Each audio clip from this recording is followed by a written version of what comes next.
Salut Barbara, du coup, cette fois je te présente un livre sur la chauve-souris. Donc c'est dans la même veine que les derniers que je t'ai présentés sur la limace.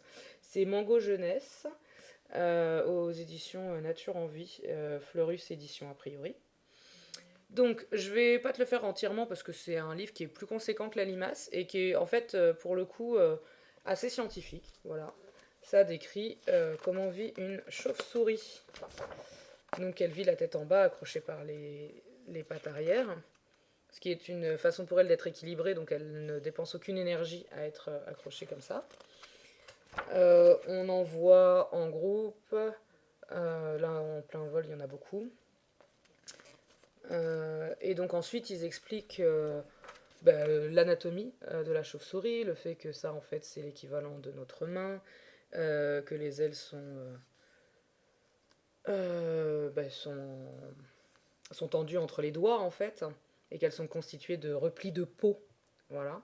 Là, il parle des senseurs, donc ça c'est les oreilles.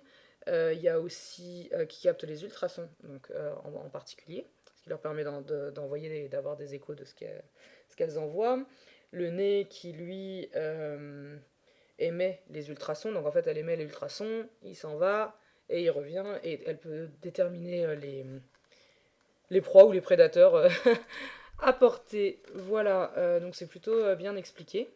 Et je trouve que les images sont quand même assez belles.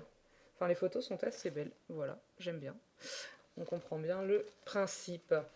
Et donc voilà, là ils expliquent, j'envoie le signal et j'ai le retour du signal. Là, ça montre en pleine chasse, ou pour celles qui mangent des fruits, parce qu'en fait, des chauves-souris, il y a beaucoup d'espèces, elles vivent partout sauf dans les milieux froids, très froids. Et du coup, il y en a des différentes qui se nourrissent de différentes choses. Voilà. Et donc, la femelle se réveille au printemps et donne naissance à l'été.